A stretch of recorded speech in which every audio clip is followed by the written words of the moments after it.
Hi everyone, and welcome back.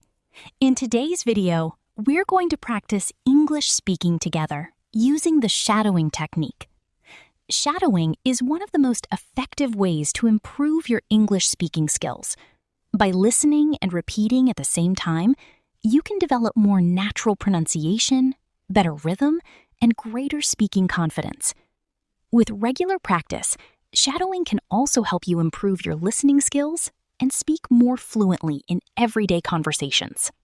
Before we begin, let's quickly talk about shadowing. Shadowing is a powerful language learning technique where you listen to a native speaker and repeat what you hear immediately at the same time as the speaker without pausing the audio.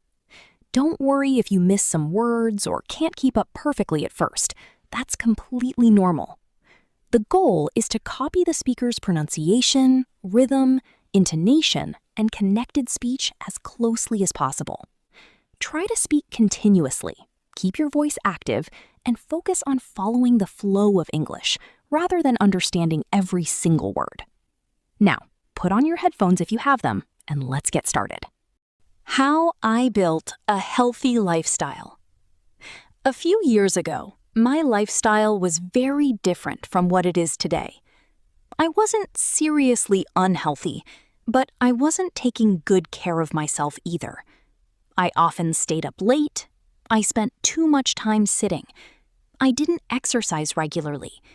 Sometimes I skipped meals, and other times I ate too much fast food. Most importantly, I didn't pay much attention to my daily habits. At first, I didn't think it was a problem. After all, many people around me lived in a similar way. I told myself that I was fine. I told myself that I would make healthier choices later. Next week, next month, next year. But as time passed, I started noticing small changes. I felt tired more often. I had less energy during the day. It became harder to concentrate on my work. Sometimes I woke up feeling exhausted, even after a full night's sleep. I wasn't happy with how I felt. One afternoon, I was sitting at my desk trying to finish an important task, but I couldn't focus. I checked my phone, I looked at social media, I opened websites that had nothing to do with my work. An hour passed, then another hour. At the end of the day, I had accomplished very little. That evening, I felt frustrated. I realized that something needed to change. The truth was simple. I wanted to feel healthier. I wanted more energy. I wanted better focus.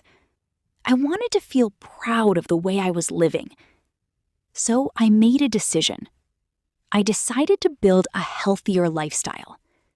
The problem was that I didn't know where to start.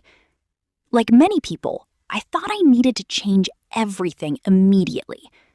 I created a huge list of goals. Wake up early. Exercise every day. Eat perfectly. Drink more water. Read books. Sleep 8 hours every night. Stop wasting time online. Meditate every morning. The list seemed endless.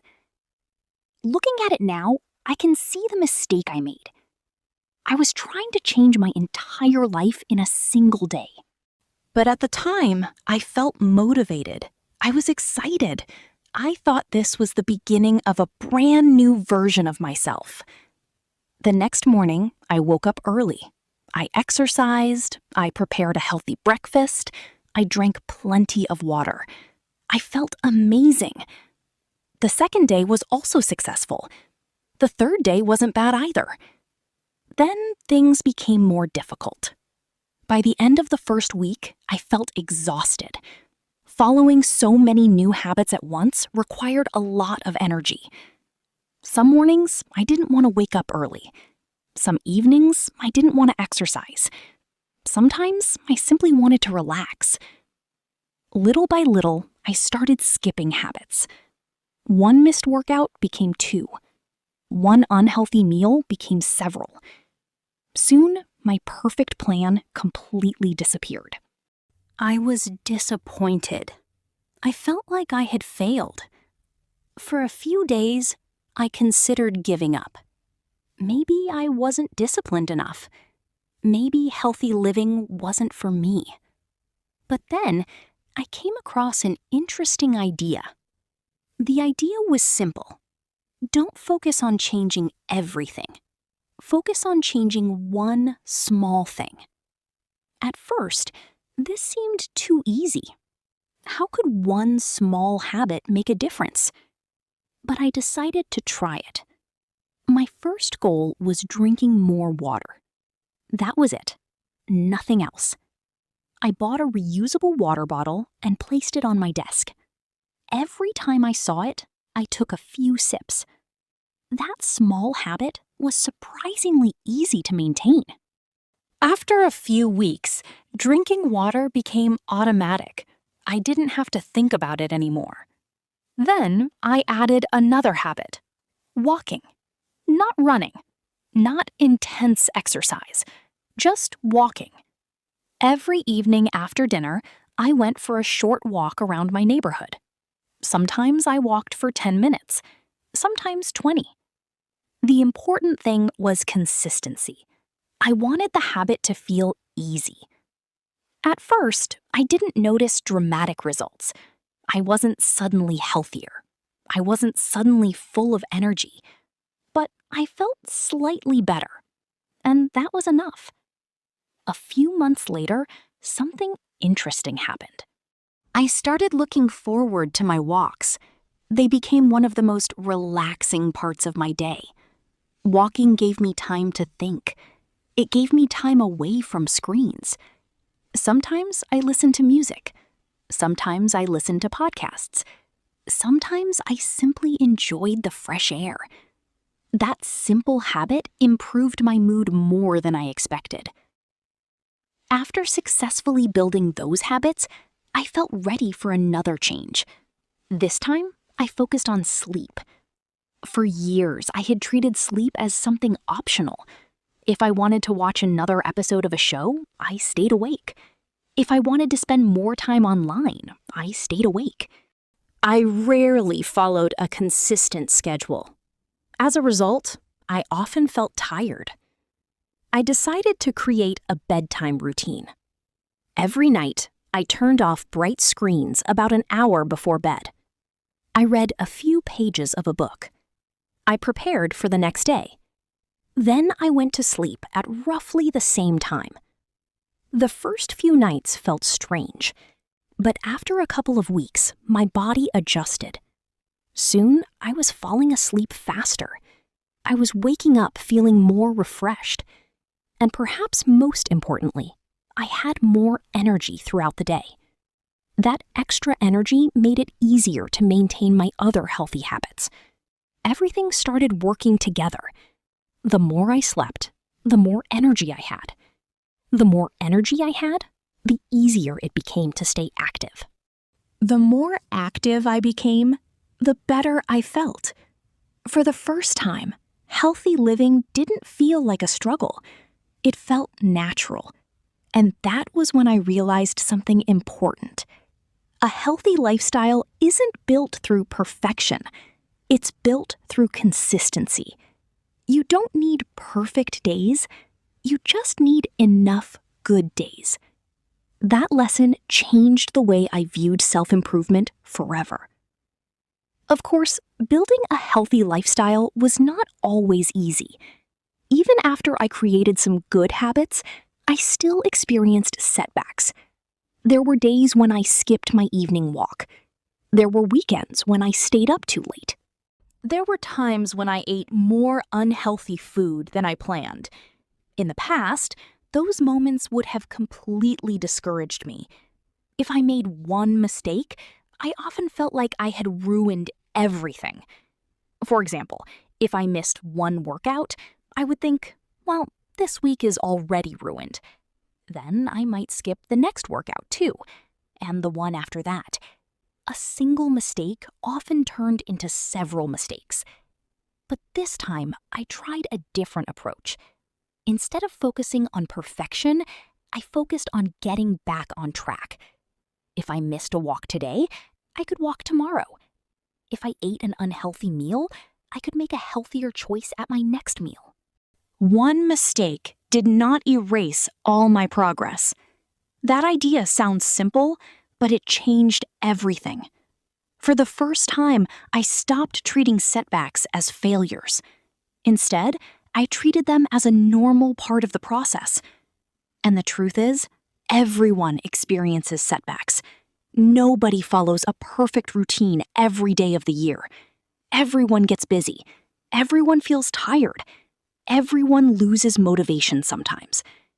The difference is that successful people don't quit when those things happen. They simply begin again. Learning this lesson made me much more confident. At first, I thought confidence came before action. I believed that confident people naturally found it easy to exercise, eat well, and maintain healthy habits.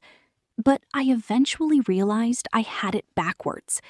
Confidence comes from action. Every time I kept a promise to myself, my confidence grew a little.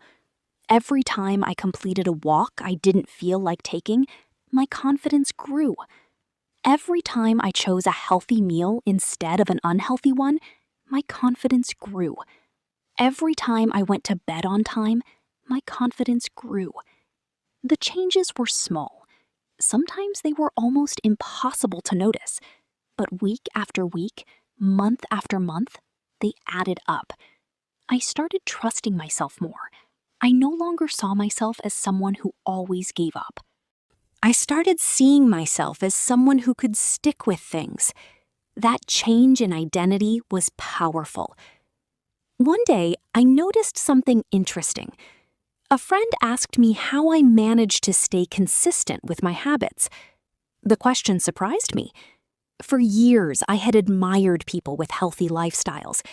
Now someone was asking me for advice. At first, I didn't know what to say. Then I realized the answer was simple.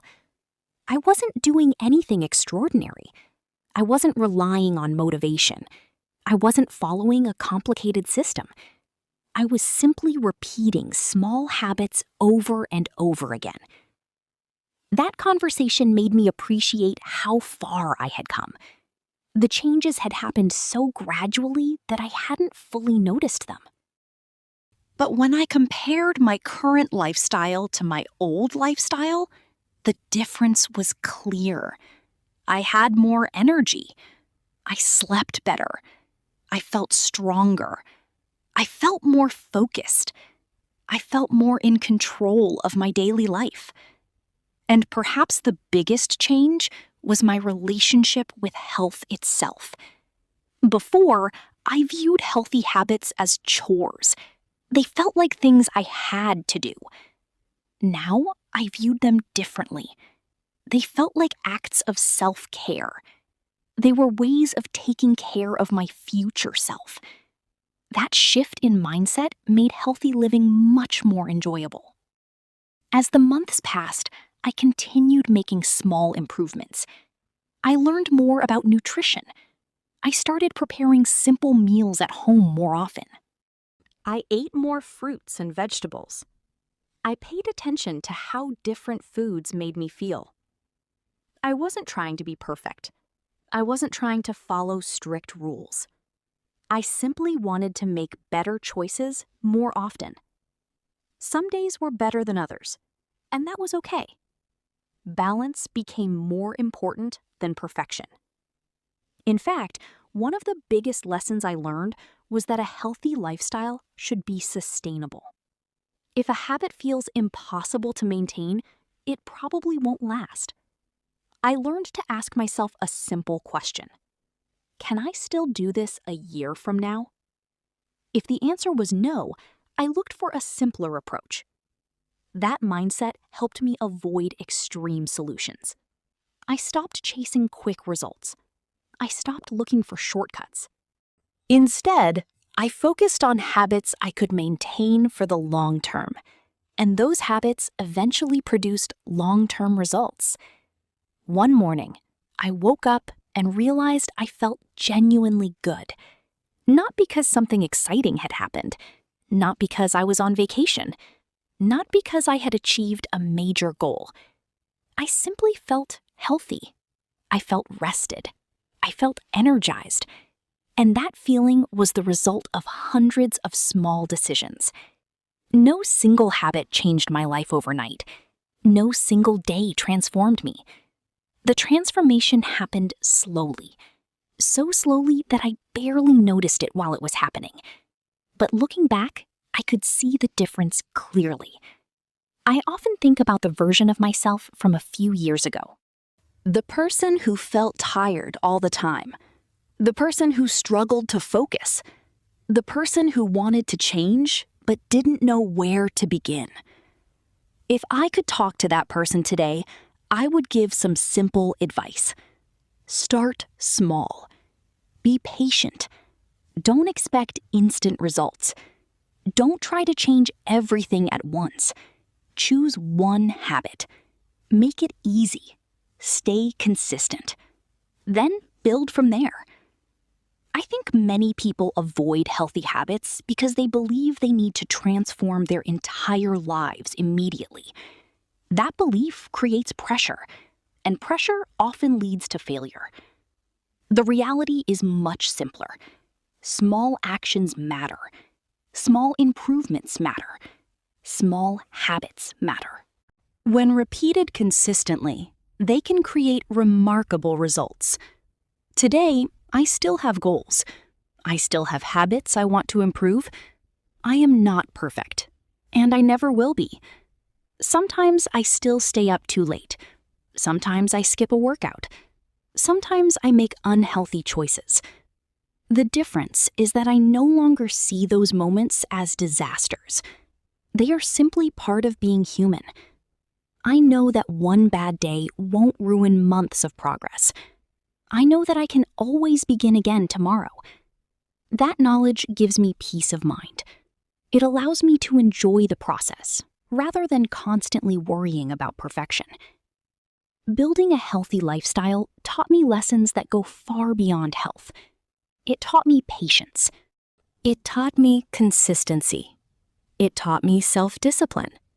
It taught me the value of small improvements. Most importantly, it taught me that meaningful change takes time. We often want immediate results. We want to see progress right away. But many of the best things in life grow slowly. Confidence grows slowly. Strength grows slowly. Knowledge grows slowly. Healthy habits grow slowly. The process may be gradual, but that doesn't mean it isn't working. Sometimes progress is happening even when we can't see it. That's why it's important to keep going, to trust the process, to believe that today's small actions will create tomorrow's results. Looking back, I am grateful that I decided to make a change. Not because I became perfect, not because I achieved every goal, but because I proved something important to myself. I proved that change is possible. I proved that small steps can lead to big results. And I proved that building a healthy lifestyle is not about becoming a different person. It's about becoming a better version of the person you already are. And that's a lesson I will carry with me for the rest of my life. How I learned to stop procrastinating. For many years, procrastination was a normal part of my life. In fact, it was such a normal part of my life that I hardly noticed it. Whenever I had an important task to do, I told myself I would start later. If I had a deadline next week, I thought about it next week. If I had a project to finish, I waited until the last possible moment. If I needed to make an important decision, I delayed it. At first, this behavior didn't seem like a serious problem. I still completed most of my tasks eventually. I still met many of my deadlines. From the outside, everything looked fine. But the truth was very different. Inside, I felt stressed almost all the time. Whenever I delayed an important task, it remained in the back of my mind. Even when I was relaxing, part of me was thinking about the work I wasn't doing. I couldn't fully enjoy my free time because I knew I was avoiding something. The strange thing about procrastination is that it often feels good in the moment. Imagine that you have a difficult report to write. You sit down at your desk, you open your computer, you look at the blank page. Suddenly, checking social media sounds much more interesting. Cleaning your room sounds more interesting. Making coffee sounds more interesting. Almost anything feels easier than starting the task, so you delay it. And for a few minutes, you feel relieved. The problem is that the relief never lasts. Soon the task returns to your mind. Then the stress returns with it. That cycle repeated itself over and over again in my life. I would delay, I would feel temporary relief, then I would feel stress. Then I would delay again. Eventually, I became tired of living that way. One experience changed everything. A few years ago, I was working on an important project. I had several weeks to complete it. The project wasn't impossible. In fact, if I had worked on it a little each day, it would have been quite manageable. But that isn't what happened. Instead, I kept postponing it. Every morning, I told myself I would start after lunch. After lunch, I told myself I would start in the evening. In the evening, I told myself I would start tomorrow. Days passed. Then weeks passed. The deadline slowly approached. As the deadline got closer, my stress increased. I thought about the project constantly, yet I still didn't start. Looking back, that behavior seems irrational. Why would someone avoid a task that was causing so much stress? At the time, I didn't understand it. I thought procrastination was simply laziness. I thought I lacked discipline. I thought something was wrong with me. Then, only a few days before the deadline, panic finally pushed me into action. I worked for hours, then more hours, then even more hours. I stayed up late. I rushed through the project. I finished it just in time. The result wasn't terrible, but it wasn't my best work either. More importantly, I felt exhausted. When everything was over, I asked myself a question. Why do I keep doing this? Why do I create unnecessary stress in my life? That question led me to start learning about procrastination. The more I learned, the more surprised I became. I discovered that procrastination is often not a time management problem. It's an emotion management problem. That idea changed the way I viewed myself.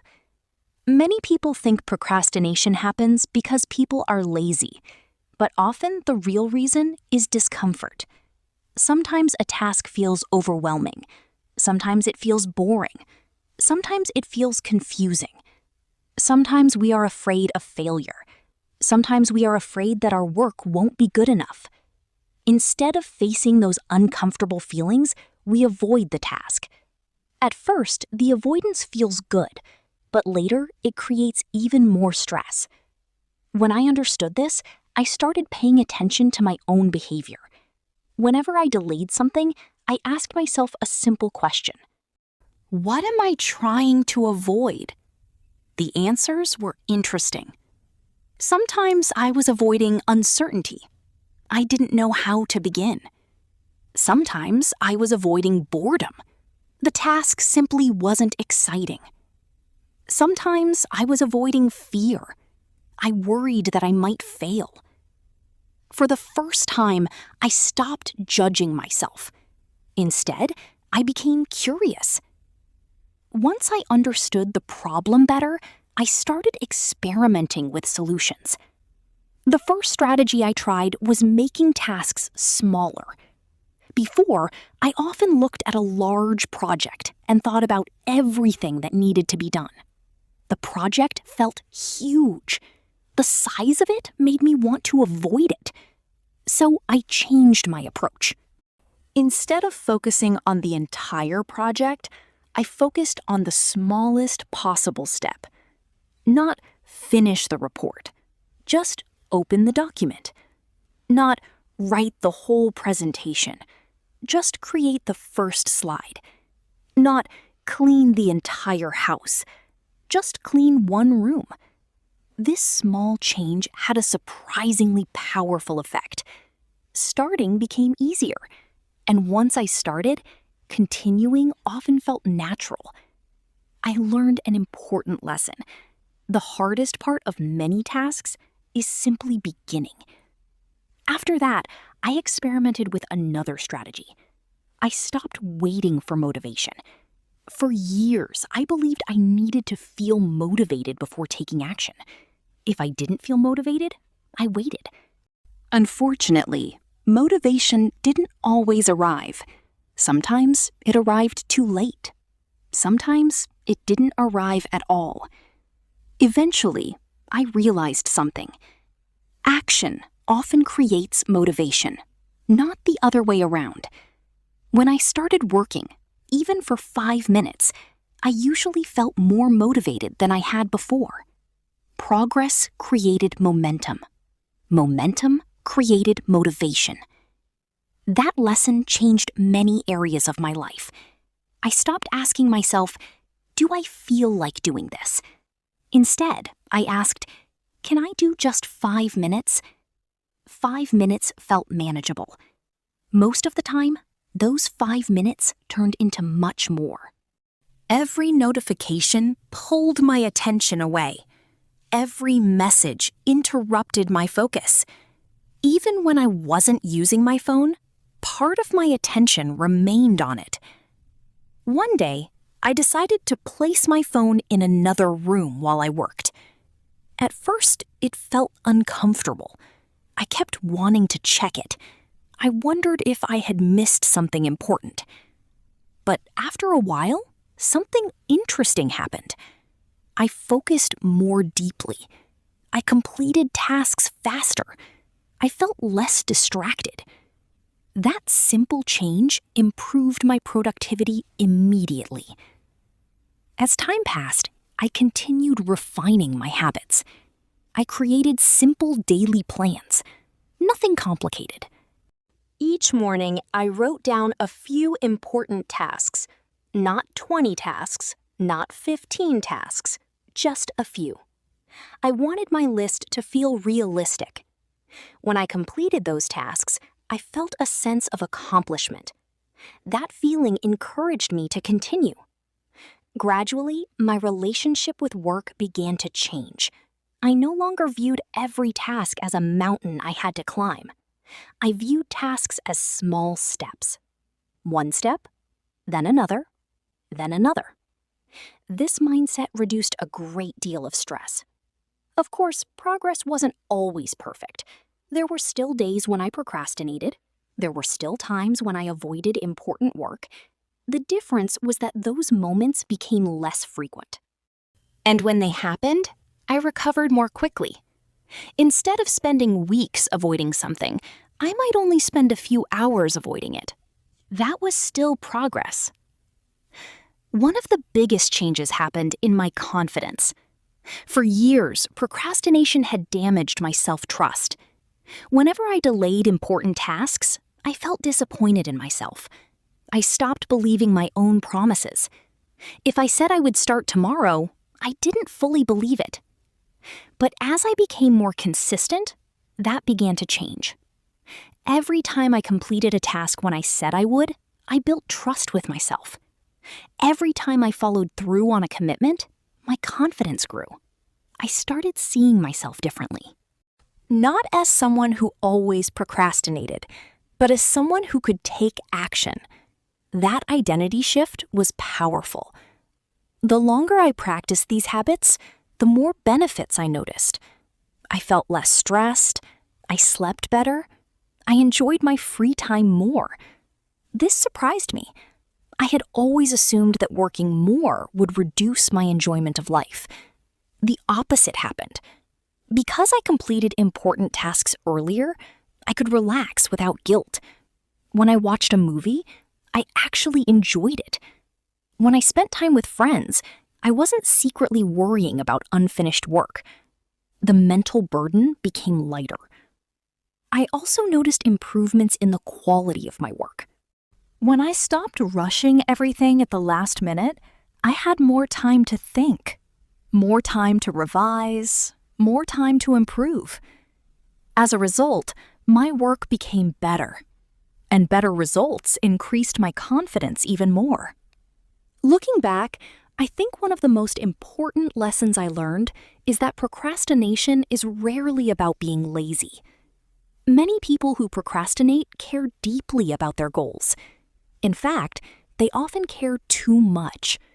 They want everything to be perfect. They want to avoid mistakes. They want to avoid failure. Ironically, those fears often lead to avoidance. Understanding this helped me become kinder to myself. Instead of criticizing myself, I focused on understanding myself. That made change much easier. Today, I still procrastinate occasionally.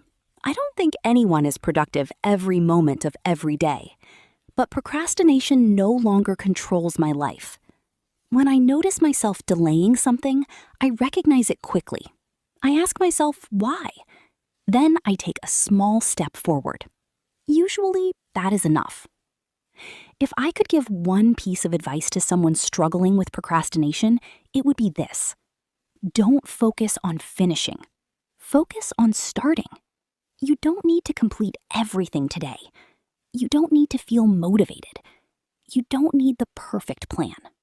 You just need to begin. A small action may not seem important, but small actions have power. They create momentum. They build confidence. They lead to progress. And progress, no matter how small, is always better than standing still. Learning to stop procrastinating didn't happen overnight. It took time. It took patience. It took many small changes.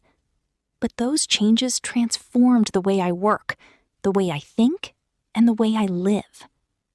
Most importantly, they taught me a lesson that extends far beyond productivity. The lesson is simple.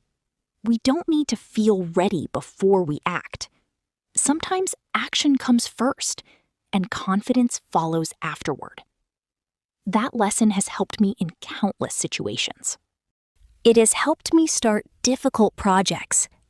It has helped me build better habits.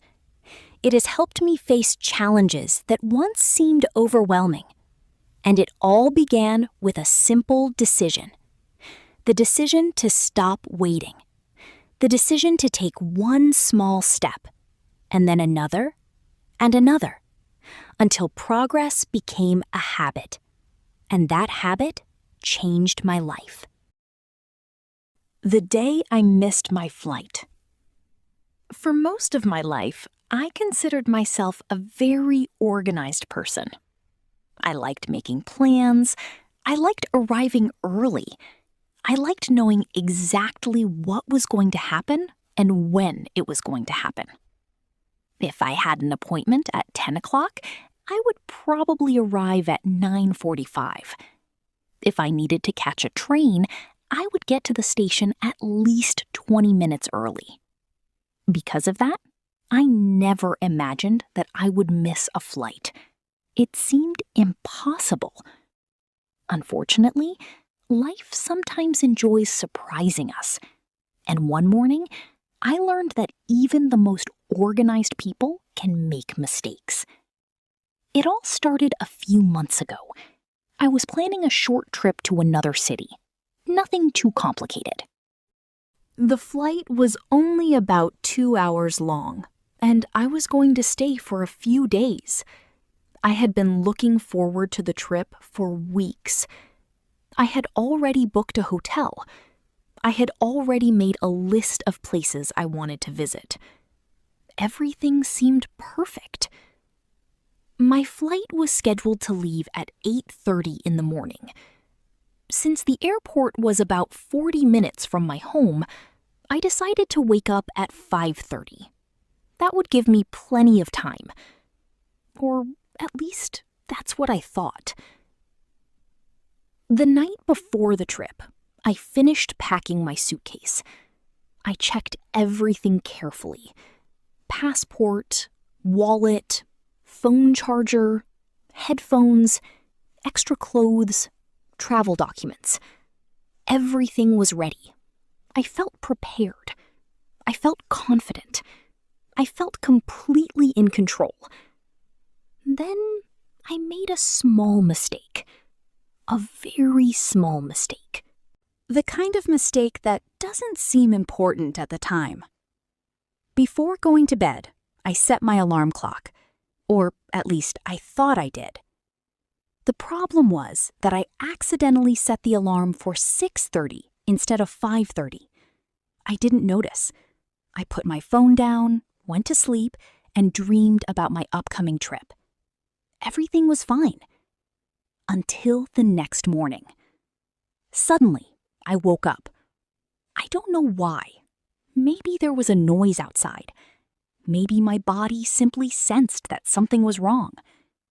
I looked at the clock. 6:47. For a few seconds, I stared at the numbers. My brain was still half asleep. Then reality hit me. 6:47. 6:47? My flight was at 8:30. I jumped out of bed immediately. My heart started racing. I grabbed my phone. No missed alarm, no warning, nothing. That's when I realized my mistake. I had set the wrong time. I couldn't believe it. Of all the mistakes I could have made, it was the simplest one. For a moment, I just stood there in shock. Then, panic took over. I rushed to the bathroom. I brushed my teeth faster than I ever had before. I threw on some clothes. I grabbed my suitcase. I checked my passport 3 times. Then, I ran out the door. Normally, I like calm mornings. That morning was not calm. That morning felt like an action movie. As soon as I got outside, I ordered a taxi. The driver arrived a few minutes later. I put my suitcase in the back and got into the car. "Please hurry," I said. The driver looked at me in the mirror. "Running late?" he asked. "You have no idea," I replied. As we drove toward the airport, I kept checking the time. Every minute felt important. Every red traffic light felt personal. I knew the driver was doing his best, but I still wanted the car to move faster. Eventually, we reached the airport. I paid quickly, grabbed my suitcase, and ran inside. The airport was crowded. There were people everywhere. Families, business travelers, tourists. Everyone seemed calm. Everyone seemed relaxed. I was the only person running through the terminal like my life depended on it. I checked the departure screen. My flight was still listed. That gave me hope. Maybe I still had a chance. Maybe I could make it. I hurried to the airline counter. The employee looked at my ticket. Then she looked at her computer. Then she looked back at me. I already knew the answer before she spoke. "I'm sorry," she said. "Check-in has closed." My stomach dropped. I felt like all the air had left my body.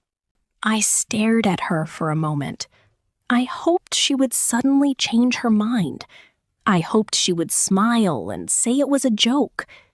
Instead, she gave me a sympathetic look.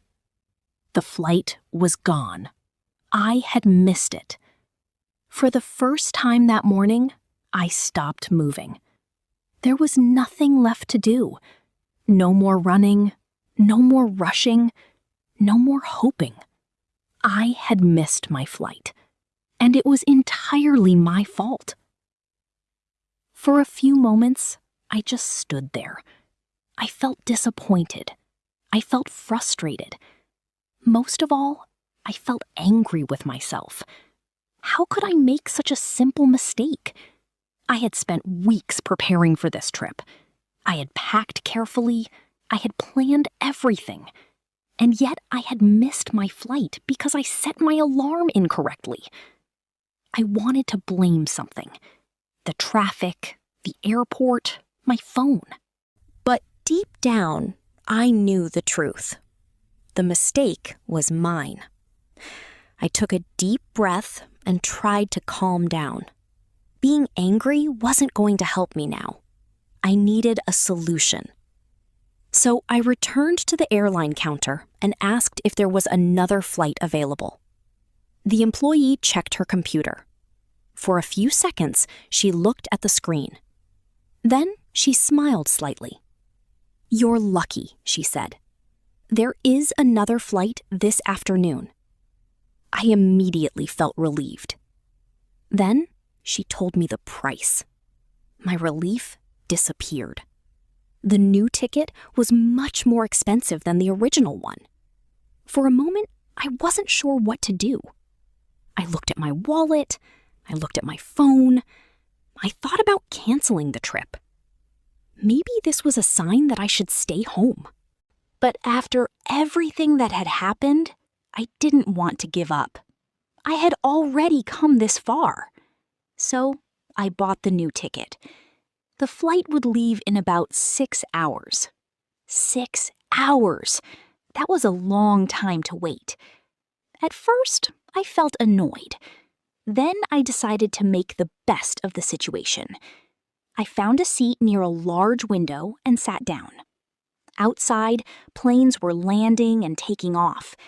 People walked through the terminal carrying bags and suitcases. The airport was full of movement. After a while, I went to get some coffee. As I stood in line, I noticed an older man looking confused. He was holding a boarding pass and staring at a sign. He looked worried. When he noticed me, he asked politely, "Excuse me, do you know where Gate 22 is?" I wasn't completely sure, but I had seen signs pointing in that direction.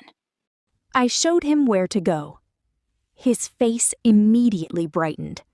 "Thank you," he said. We started talking.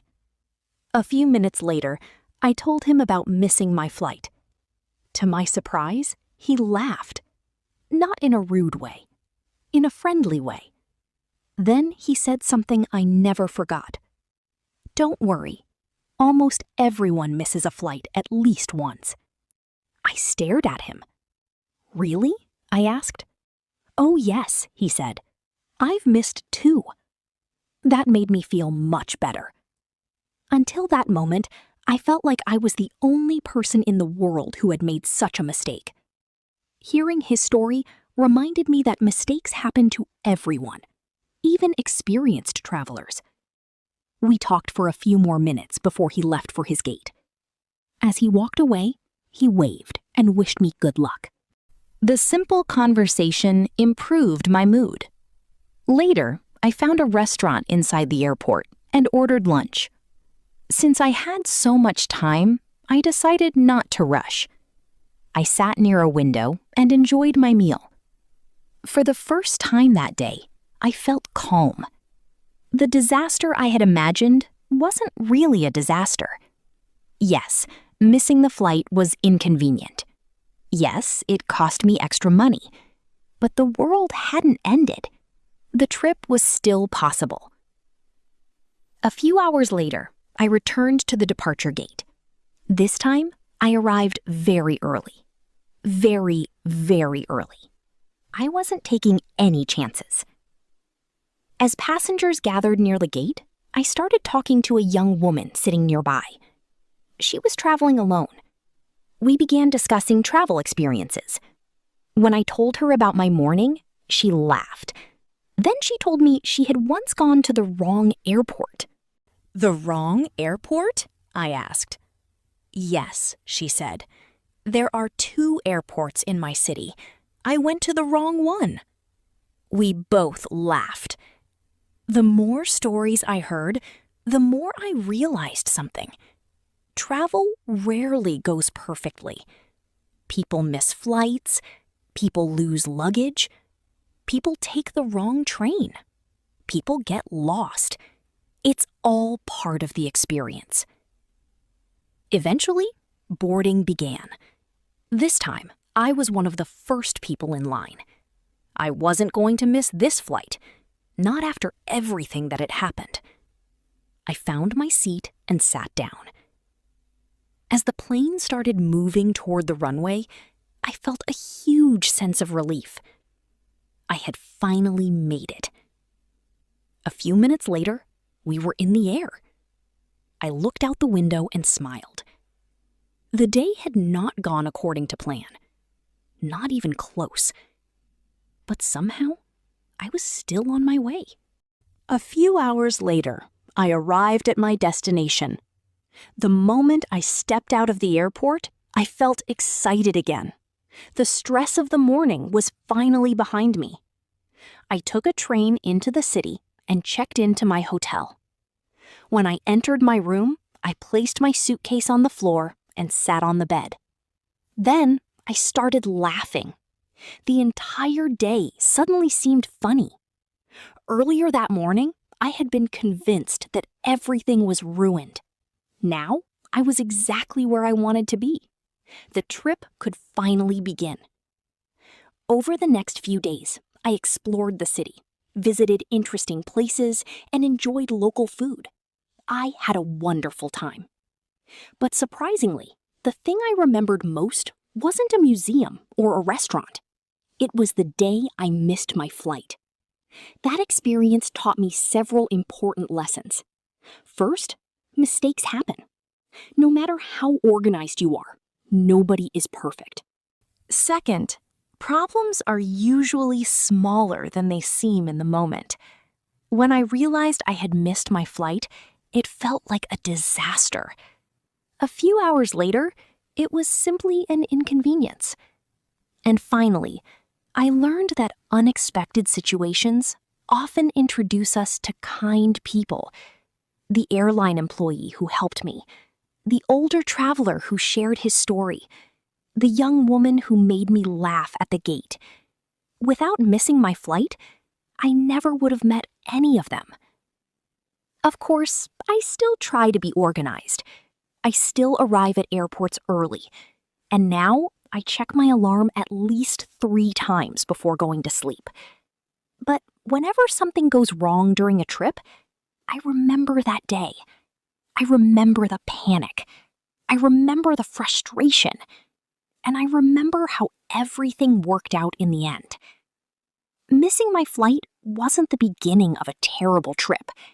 It was actually the start of a wonderful vacation. My first solo trip. For a long time, I dreamed about traveling alone. Whenever I watched travel videos online, I felt excited. I saw people exploring new cities, trying local food, and having adventures on their own. It looked fun, interesting, and a little scary. I wanted to do it too. The problem was that I was always nervous.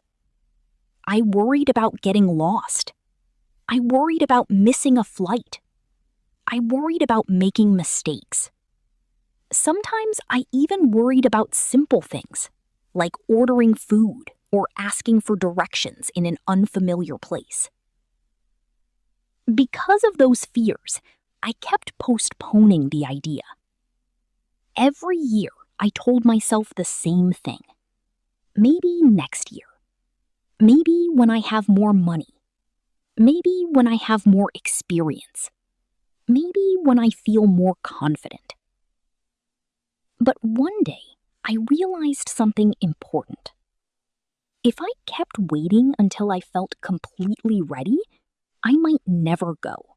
So I decided to stop waiting.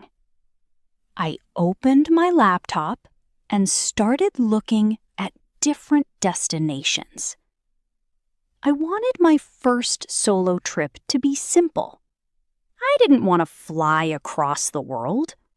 I wanted somewhere safe, interesting, and easy to explore.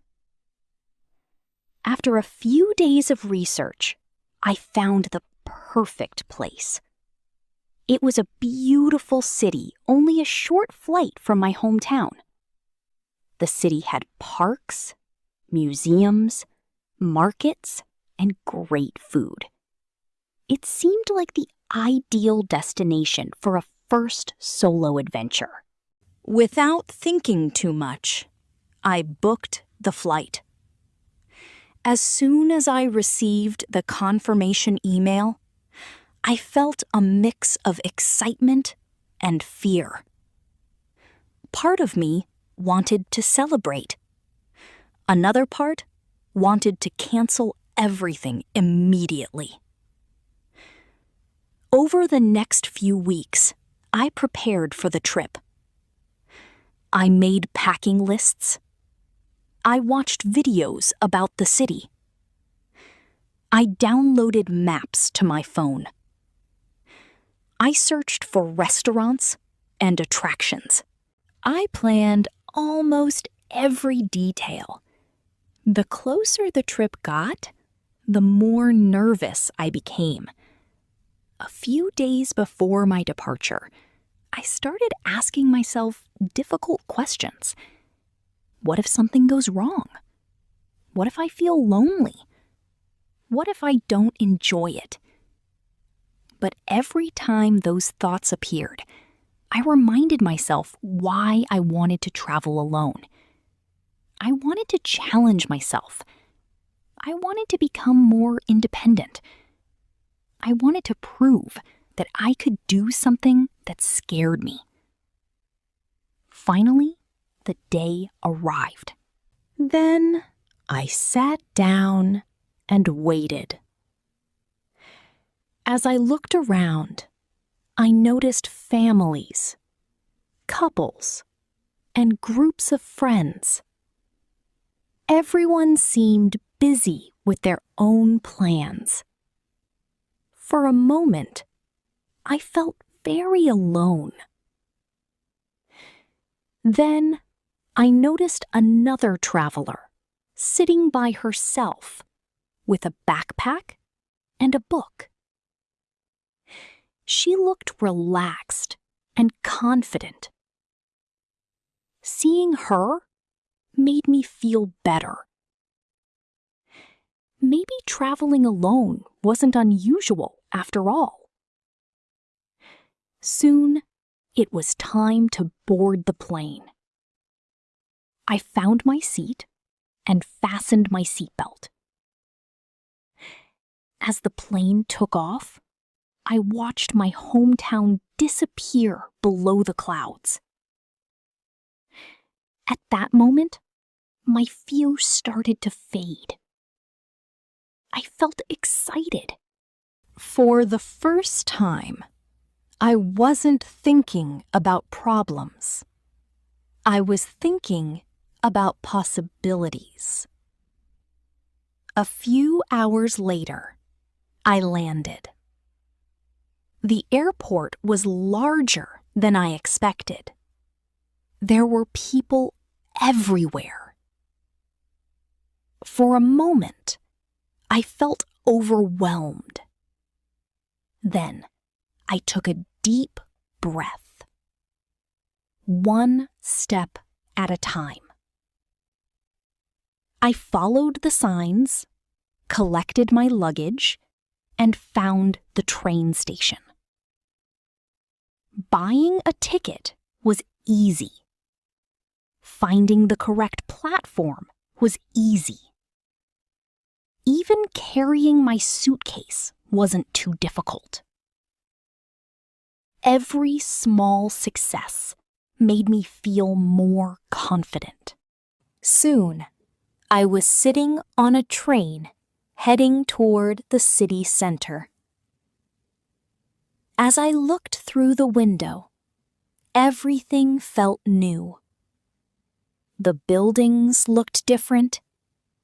The streets looked different. Even the atmosphere felt different. I loved it. When I arrived at my hotel, I checked in and received my room key. The room was small but comfortable. There was a bed, a desk, and a window overlooking a busy street.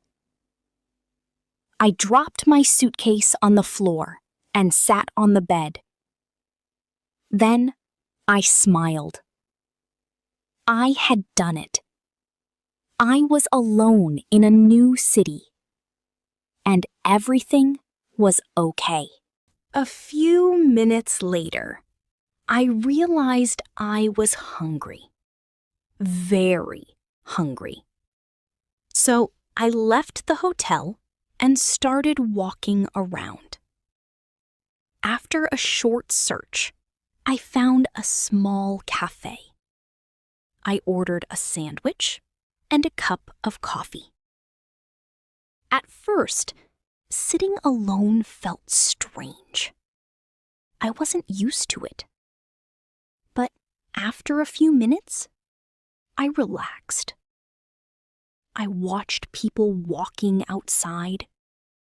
I listened to conversations. I enjoyed the atmosphere. Nobody cared that I was eating alone. That realization felt surprisingly freeing. After lunch, I spent the afternoon exploring. I walked through beautiful parks. I visited local shops. I took photographs of interesting buildings. I wandered through streets without a plan. That was one of the best things about solo travel. I could do whatever I wanted. There was no schedule to follow, no group to keep up with, no need to compromise. I could simply enjoy the day at my own pace. Later that afternoon, I made my first mistake. I got lost. I was following a small street when I realized I had no idea where I was. At first, I panicked. Then I laughed. Getting lost was one of the things I had worried about the most, and now it had happened. Yet it wasn't a disaster. I opened the map on my phone, checked my location, and found my way back. The problem was solved in less than 10 minutes. That experience taught me an important lesson. Sometimes we imagine problems that are much worse than reality. The things we fear often turn out to be manageable. That evening, I found a beautiful place to watch the sunset. The sky slowly turned orange, pink, and purple. People sat quietly on benches nearby. Some were talking. Some were taking photos. Others were simply enjoying the view. As I watched the sunset, I felt proud of myself. A few weeks earlier, I almost didn't take this trip. Fear nearly stopped me. But now I was standing in a beautiful city, creating memories I would never forget. Over the next few days, my confidence continued to grow. I visited museums. I explored local markets. I tried foods I had never eaten before. I spoke with shop owners, hotel staff, and other travelers. each conversation became a little easier. Each day felt a little more comfortable. We shared travel stories and recommendations. Although we only spent a few hours together, it reminded me that traveling alone doesn't always mean being alone. Sometimes it creates opportunities to meet people you would never have met otherwise. Before I knew it, the final day arrived. I packed my suitcase and checked out of the hotel. This time, I felt completely different from the nervous person who had arrived a few days earlier. I felt stronger, more independent, more confident. When my plane finally took off, I looked out the window once again. But this time, I wasn't thinking about fear. I was thinking about my next adventure. My first solo trip taught me many things. It taught me that confidence grows through action. It taught me that mistakes are usually not the end of the world. And most importantly, it taught me that sometimes the best experiences begin when we step outside our comfort zone. Since then, I have taken other trips. But I will never forget my first one, because it wasn't just a journey to a new city. It was a journey toward becoming a more confident version of myself.